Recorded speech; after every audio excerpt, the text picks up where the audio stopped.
Today is May 6th. Today's quote is entitled, "Inspiration is infectious." This is a quote from Srila Prabhupada. He said that.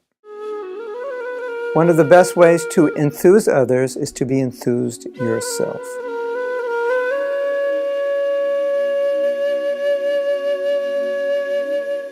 So I said that. That's not a quote from Prabhupada, but the title is the quote. So I think this is kind of obvious to all of us, that when you're around enthusiastic people, you infect others, or vice versa. You get infected by them.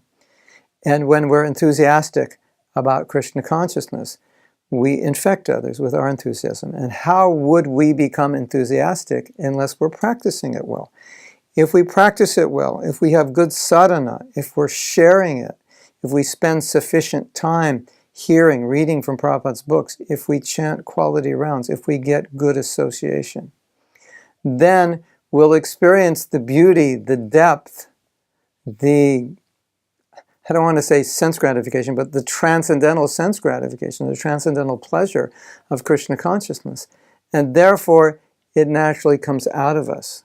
So sometimes we say that preaching is a natural outflow of what we're putting in ourselves, because as we experience Krishna consciousness, it naturally comes out. It's naturally shared because of our enthusiasm for it, because of our taste for it, because of our relish of it, and because of the happiness we are experiencing. And so when people see that happiness, they wonder, why are you so happy? You appear to be different from other people. You have such a big smile, you seem so satisfied. What's going on? It's unusual to see happy people who aren't drunk or intoxicated, or haven't just got a raise, or just got married, or just had a baby, or something special has happened. It's unusual to see people who are always happy, apparently for no reason. So this intrigues people. It's unusual.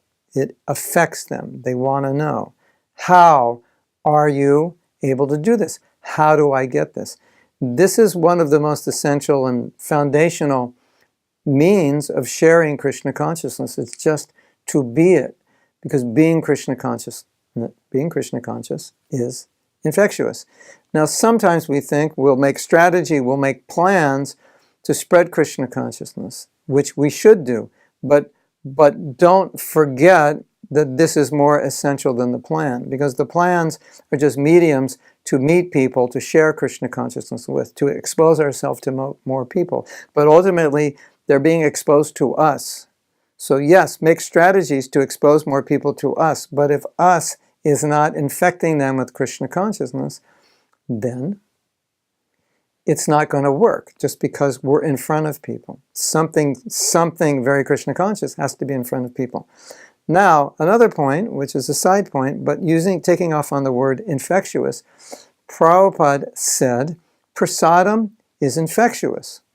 And he gave the example of young girls that were given a little bit of poison, little bit more.